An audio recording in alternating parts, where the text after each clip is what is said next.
and the outcome when he spoke to more than 1,200 people at an FFA breakfast at Wilson County State Fair and didn't even mention the special session. The special session he called for and promised to pass an emergency protection order, as you see on our sign. Lee promises, dated April 11, 2023. We will not tolerate inaction, not in Asheville or in Tennessee. We said it in March and we'll say it again. This is not when we stop. This is when we get loud. We will not grow weary. Our hearts will not faint. We will continue to pressure our lawmakers to carry out what they're elected to do, fight to protect us.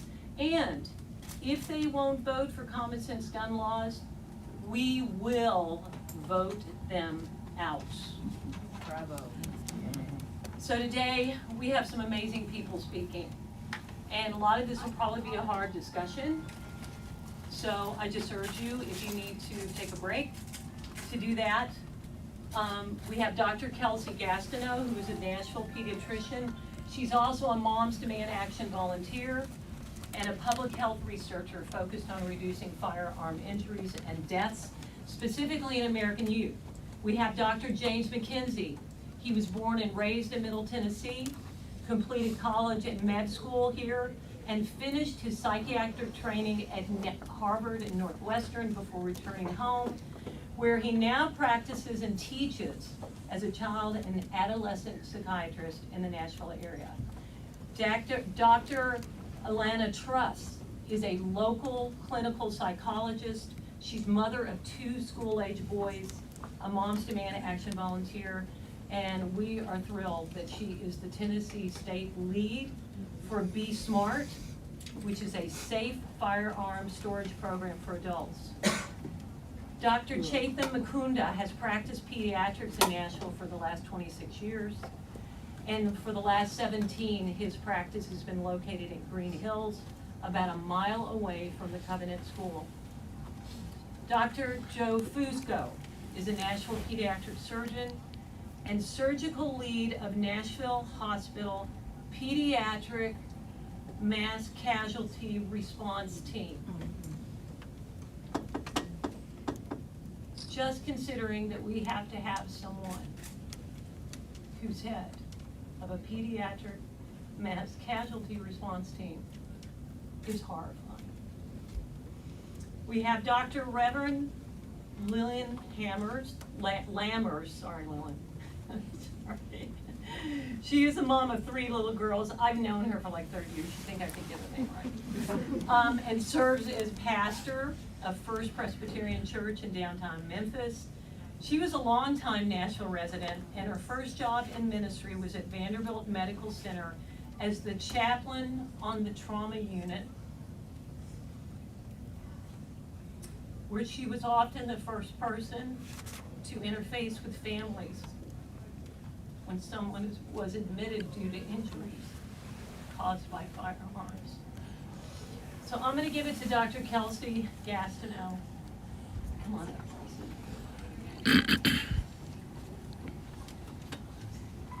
Hello, my name is Dr. Kelsey Gastineau. I'm a Nashville pediatrician, as you heard, member of the Tennessee American Academy of Pediatrics, a public health researcher, and physician advocate dedicated to reducing firearm injuries in kids. I first want to thank these other amazing speakers here today, my fellow advocates, and those in the community doing the work every day to reduce firearm injuries in our neighborhoods. This work is very challenging. It's often heartbreaking, and it takes a lot of courage to do what's right. But make no mistake, we will keep showing up until we can no longer say that guns are the leading cause of death for kids and teens in this country and here in this state. As a pediatrician, I have stood in the emergency department when a little toddler came in after being shot unintentionally by her brother. She lived, but she will no longer see again. In the pediatric ICU, I have laid my stethoscope on a dying teenager after he shot himself in the head in a suicide attempt with a gun. I have sat at the bedside of a teenage boy who was readmitted yet again to the hospital after numerous complications from a stray bullet hitting him in the neck, leaving him paralyzed from the chest down. Why am I, as a pediatrician, the holder of all of these stories? When did we decide that this was the type of childhood that we would allow our children to be living? When did we decide that instead of enacting proven preventative solutions like secure storage laws or extreme risk protection orders, that we would accept that our children are scared to play in their neighborhoods or scared to go to school? When did we stop allowing our kids to just be kids? Children's health and development starts with offering them safe spaces to learn, to grow, and to play. The reality for children here in Tennessee is so far from that. The number of children who are dying from guns here in the state of Tennessee outnumbers that from countries, from any country in the world. That is a horrific realization that our Tennessee children are living. We are raising children here in this country that are known as Generation Lockdown. Gun violence has forced its way into the lives of every child here in this nation from the time they are tiny toddlers, learning how to hide quietly in the closets of their schools. There is no other way to put it than simply, as adults, we have failed all of our children. Gun violence has been the leading cause of death for our kids and our teens since at least 2020. The sad truth is it's only getting worse year over year. Parents have been sounding the alarm. Pediatricians have been sounding the alarm. For heaven's sake, our kids have been sounding the alarm. Here on these steps in this Capitol, they have been sounding the alarm. Pleading for common sense gun reform to be put into place so they can just be kids. What we need now in this very moment is elected leaders with courage. We ask our children to do hard, scary things every single day. Our kids are brave, so why can't our leaders be? It is a privilege to be a pediatrician that families give me every single day when they let me treat their children. It is also a privilege to be a legislator. And if our legislators aren't living up to their standards of their office, I say it's time for a change. We are not naive.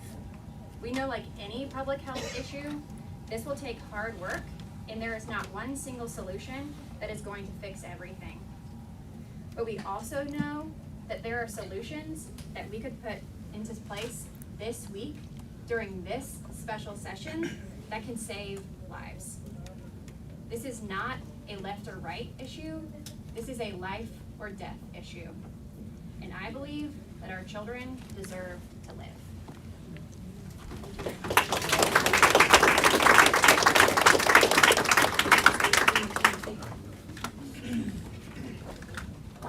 Dr. James McKenzie, thank you, Carol. Thank you, Moms Demand Action, for organizing this, giving us a chance to share our perspectives. Right now, the General Assembly is meeting to discuss what could be done about gun violence. And an idea that's been brought up multiple times is that we could change the mental health system in a way that would curb gun deaths enough that we don't have to make any laws that are actually about guns. And honestly, as a mental health provider, I feel a little conflicted because on one hand, as anybody who's sought mental health care for themselves or a loved one can tell you, our system is broken and we do need help from the state. But on the other hand, I've read the bills that have been filed about mental health changes for the state. And I can tell that some of them were written without any advice from a mental health professional. And I want to focus today on one of those bills in particular that's had support from multiple members of the Assembly, and that's House Bill 7008. And that's this call to expand the use of involuntary psychiatric commitments, to use the most severe intervention that psychiatrists have, not for actual threats, but for, quote, perceived threats, and that mental health workers shall, quote, predict them. This is a new set of problems being disguised as a solution. First off, right now, in this moment, any given moment in Tennessee, there are people, mostly children, who have already been involuntarily committed. They've been deemed to need psychiatric care, but they're not getting it because they're sitting in an emergency room because we don't have staff in the hospitals to accept them. This wouldn't fix that. All it would do is add more people to the wait list and worsen a problem that we already have. Secondly, it's calling to change the standard of risk that all mental health professionals have been trained to use, that's used nationally. And it sounds easy to just change a couple words from imminent to possible, but we predicted that it's something that we're gonna divine. But this would cause chaos for all the people who are involuntarily committed for something that was predicted that they didn't ever threaten. And it would cause stress and confusion for all the mental health professionals who now have to decide how to apply this standard that's not based on any medical guidelines.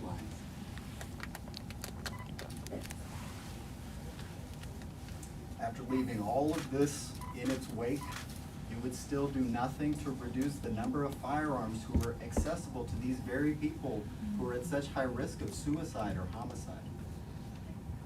And I can't emphasize enough how unwelcome and unhelpful this change would be for mental health providers. We have not asked for this. This is not an idea from Tennessee doctors or any medical societies. This is an idea from the gun lobby that would have immediate harm on the mental health system in Tennessee. And the truth is, as Dr. Gastineau just said, the #1 cause of death for kids in our country is now guns. More deadly than car wrecks, than drug overdoses, than cancer. So what do? What can the General Assembly do now? From a mental health perspective, the solution is to reduce the number of guns that people can access when they're at high risk of gun violence. So extreme risk protection orders, as the governor said, that's a good start. Last year, House Bill 1580, Senate Bill 1570, from Representative Jones, Senator Oliver, had real solutions. That should be revived. We should pass universal background checks. We should ban violent offenders from purchasing firearms. These would be real good faith solutions. Now, today, final thought is that what we're doing is calling on the General Assembly to uphold the oath that they made to the Tennessee State Constitution. And up at the top, Section 1, Article 1, it says that all power is inherent in the people, and all free governments are founded on that authority and instituted for our peace, safety, and happiness. Governor Lee said we need to make laws to reduce gun violence, and the people spoke. There were public comments, some 19,000 comments from Tennesseans. 84% were in support of laws that are going to reduce gun violence, and we do that by legislating guns, not by putting Second Amendment rights over all of our rights for peace and safety. But whatever we do, please, please do not pass that involuntary commitment.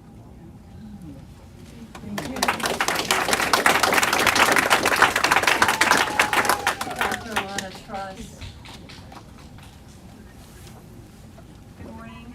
Thank you, Carol, and to Moms Demand Action for giving me this opportunity to speak on such an important week here in our state. I'm here today to urge our lawmakers to support common sense gun safety legislation that is data-driven and supported by a wide coalition of Tennesseans from both sides of the aisle. We can protect our communities and the constitutional right to own a firearm. These are not mutually exclusive. As you've heard repeatedly, the U.S. is grappling with a firearm violence epidemic that transcends party lines, with Tennesseans' risk of firearm death outpacing the national average. Tennessee children are 36% more likely to die by firearm, which is already the #1 cause of death for children in our country. Tennessee ranks 9th highest for homicide deaths and her suicide rate exceeds the national average by 25%. These are numbers. These numbers all represent people. They represent our local Tennesseans. The tragic Covenant shooting, which cut short 6 incredible lives and left a whole community traumatized, was a stark reminder of our current reality. The next morning in the car, my son said, "Mom, the work you do with Moms Demand and Be Smart, could that help prevent another tragedy?" That fear broke my heart and strengthened my resolve to keep working towards a safer Tennessee for all of us. This special legislative session presents an opportunity to showcase Tennessee's steadfast dedication to the well-being of our communities by coming together on data-driven, common-sense legislation that honors our constitutional rights and our safety. Polls show that Tennesseans from both parties want change, with support from major medical, mental health, and public safety groups. I had the honor of serving on a Tennessee Psychological Association ad hoc committee a couple of months ago that put forth a statement on this important issue. As professionals who play a vital role in saving lives, silence was no longer an option, with increasing numbers of preventable deaths occurring across our state. TPA, in that statement, stresses the importance of recognizing the relationship between mental health and firearm violence, which is a really complex relationship, as you've heard. The vast majority of individuals struggling with mental health issues are not violent, contrary to popular belief. And very few of the individuals who are responsible for mass shootings have any kind of psychosis or serious mental health disorder that ultimately led to the shooting. As you've heard again, while Tennessee is in dire need of more mental health services, we currently rank in the bottom 20% for access to mental health. Proposals for improved mental health services must not distract from the need for legislation that directly addresses the impact of our unfettered firearm access. Psychiatric hospitalization is not a replacement for restricting access to lethal means, and the need for restricted access often outlives the time that we have someone in an inpatient unit. They leave that hospital and they are still at risk if they have access to lethal means like firearms. Along these lines, TPA supports the implementation of extreme risk protection orders, or ORPO laws, following the example set by many other states, including a couple of red states. ORPO laws empower communities to address public safety and suicide risk effectively, facilitating intervention in the least restrictive environment while respecting the principles of responsible firearm ownership and an individual's right to due process. TPA also supports legislation requiring secure storage to prevent firearm thefts, as well as access by minors.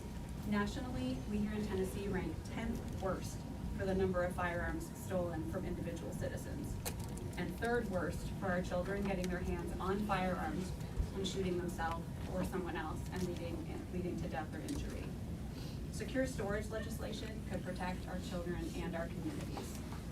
In conclusion, TPA aims to protect the safety and well-being of all Tennesseans while also respecting their civil liberties.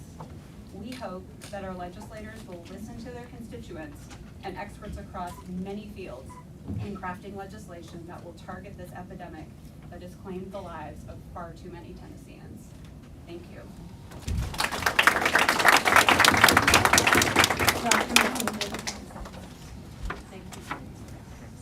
Thank you for having me. March 27 started like a typical day of my pediatric practice in Green Hills. I began my day with a 10-year-old girl named Essie, who was in for her yearly well visit. Essie was wearing her red and plaid school uniform, as she was a student at the Covenant School. Nearly an hour after Essie left my office, our lives would be irrevocably changed. For I am not only a pediatrician in Green Hills, but I'm also a member of Covenant Presbyterian Church. As a result, about 75 students who attend the school are my patients. As the morning progressed, I became acutely aware that it was likely at least one of my patients had been murdered. I did the math. Essie could have been walking into an ambush. Could her coming to see me in the morning have resulted in her death? At lunchtime, I drove to Vanderbilt Children's Hospital to see if I could help identify victims. The children had been identified, but their parents were being notified. I did find out that Essie was not a victim, but learned that one of my other patients was. A sweet child who I literally shared a joke with the day before had just tragically died. An hour later, when the names were released on the news, I learned that another sweet patient of mine had been killed. It has been 4 months since that dreadful day, but the bullets that were shot that day are still inflicting virtual shrapnel on my patients and their families. I've had over a dozen dinners at the homes of Covenant School families for the children who I care for. These dinners were meant as a way for me to check in on the families and see how I could uniquely address their needs. What I've come away with are the following observations. 1, indeed, children are resilient, but only to a particular stretching point. These kids were stretched to the point of bursting. I've seen kids who were heroic on that fateful day. Children who saved the lives of their classmates by locking doors and getting out of hallways. These kids are now tormented by sounds that remind them of what happened. Triggers like fireworks, roofers nailing a neighbor's new roof, or a fire drill at school. 2, parents are not nearly as resilient as their children. I've seen amazing parents who've been holding things together for the last 4 months who are falling apart themselves. They ask me, will my kids be okay? Will we be okay? Parents look to me for guidance, but it breaks my heart to not have definitive answers to these questions. 3, Tennesseans care about this issue. They know that guns are the #1 cause of death of children in our state. Parents recognize that Tennessee has some of the weakest gun laws in our country. I've witnessed mothers who organize quickly and march into legislators' offices demanding that they do something about gun reform. As a pediatrician, I'm keenly aware of the fortitude of mothers. If I were a legislator, I would take heed of these parents who have banded together to protect their children and join them on the right side of history. While lawmakers try to make this a binary decision between mental health and gun reform, I would submit that this is a both and. And if one selects the hypothesis that only one option can be taken, eliminating high-power rifles and other firearms that inflict unsurvivable injuries upon innocent children is clearly the only reasonable option. We are at a pivotal time to pass meaningful legislation to impact gun violence in our state. I just lost 2 amazing patients who are going to do great things in their lives. They can no longer speak, but I can, and I'm obliged to do so for them. No pediatrician should have to do this. But unless our legislature acts meaningfully, the question will not be, will this ever happen again, but will be, when will this happen again? The failure of lawmakers to act now will make them complicit in these future events. They must act to protect the children of Tennessee.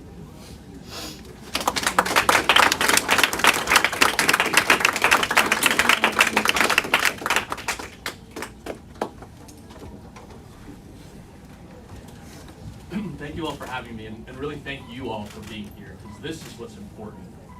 My name is Joseph Fusco. I'm a pediatric surgeon here in Nashville, and Nashville is my home. I stand before you today to address a deeply concerning issue that plagues our nation, pediatric gun violence. As a country, we fought tirelessly against this epidemic, but it continues to take innocent lives and leave behind a trail of unimaginable pain and grief. Just a few months ago, I found myself in the midst of the devastating reality of the Covenant School here in Nashville. As the surgeon coordinating the emergency response, I was a witness to the aftermath. The sight of those precious children, their lives over before they could even start. It left me feeling utterly helpless. It was a stark reminder that no community is safe to the scourge of gun violence, and it is our moral obligation to address this issue head on. We often hear the phrase thoughts and prayers after such incidents, but thoughts and prayers alone will not bring about the change that we so desperately need. It is time for us to take action, and that action begins with research and reform.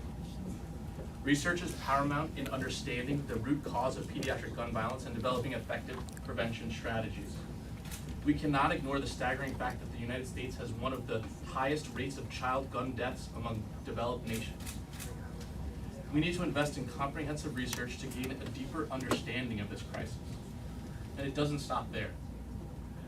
We must push for meaningful reforms in our gun laws.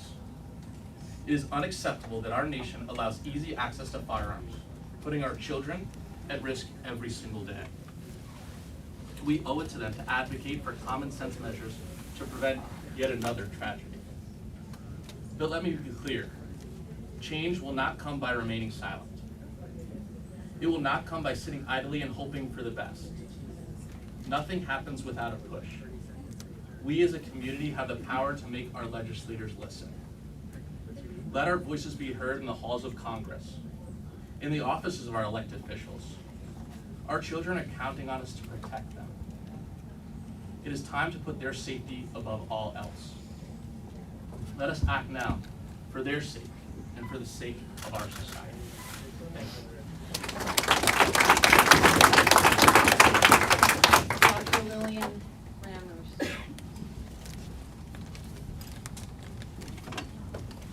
Good morning. I am greatly regretting that clergy wear turtlenecks on this day. As a Christian pastor at a church in downtown Memphis, and as mother to 3 children that I nervously send off to school every single day, and as the former hospital chaplain right here in Nashville on Vanderbilt University's trauma unit, I felt it was important for me to drive over here today and stand here and declare that all of us, particularly those of us that claim the Christian faith, as so many of our legislators do, should be doing everything possible to enact policies that protect children over guns. To do nothing to proactively stop the killing of Tennesseans, including our children, is simply immoral. All of us, across races and places and backgrounds, believe that we deserve the freedom to live in communities safe from gun violence. This is the way of peacemaking that Jesus calls us to generation after generation. The current agenda of the supermajority legislature does little to nothing to address this current culture of violence and idolatry of firearms. Tennessee's supermajority legislator is focused on dividing us by race, gender, class, geography, political affiliation in an attempt to distract us from their failure to do their job to keep our children safe. Amen. When the majority of Tennesseans want change, want common sense gun legislation, we must ensure that their attempts to distract and divide us do not work. We know our children's worth. And when we join together as Tennesseans, we can and must demand that this supermajority legislature listens to what families are calling for. Common sense gun policy solutions, such as universal background checks, safe storage laws, and extreme risk protection orders. Even though this special session is supposedly about public safety, Governor Lee and the supermajority legislature have blocked any true attempts at common sense gun reforms. What could be more imperative to public safety than addressing the #1 killer of children in our state? Tennesseans want universal background checks, we want firearm permits, and we want laws that temporarily remove guns from those determined by professionals to be a risk to themselves or someone else. To be unwilling to come to the table and even discuss these bills shows that our elected leaders are not serious people, willing to address the most serious problems in our state. Now, I am a pastor, and I stand here representing countless faith leaders across this state from all religious traditions. You all in this room represent countless Tennesseans who care deeply about this issue, so I'm going to do what pastors do. I have written a litany. The reason I wrote this litany is that I am repeatedly told by folks who do not want to address these issues that we can't do anything, we can't stop it, the train has left the station, we won't make a dent, it's just our culture now. I don't believe that. So I invite you, when I raise my hand, to say we have to try. When gun violence is the #1 killer of children in our state. We have to try. When our state laws dictate a minimum age to drive, to be allowed to skip school and to buy a beer, but no minimum age to carry a rifle, including an assault-style rifle. We have to try. When Tennesseans are having dinner delivered to their doorsteps and shopping online because of legitimate fears of being on site for the next mass shooting. We have to try. When communities of worship are locking their doors and only closing one eye when we pray. We have to try. When parents come home to empty beds, missing the children we used to tuck in every night. We have to try. When we have managed to legislate seatbelts and motorcycle helmets before crashes because we know they save lives. We have to try. When the majority of Tennessee deaths by firearms are the result of suicide, and many who are suicidal express thoughts of self-harm to others before they commit the act. We have to try. When a large majority of Tennesseans support common sense gun legislation such as background checks, permits, and red flag laws. We have to try. When we know there is nothing more precious, sacred, and irreplaceable than a human life, and over 1,500 lives are lost every year in this state to firearms. We have to try. When even the most powerful and wealthy special interest lobby is still not as powerful as the concern that Tennesseans have for the safety and well-being of their neighbors. We have to try. When the entire nation is watching us to see if we get this right. We have to try. While no legislation is perfect or a fix-all for the pervasive problem of gun violence in this state, at the end of the day, we love one another, and We have to try. With God's help, we have to try. Thank you.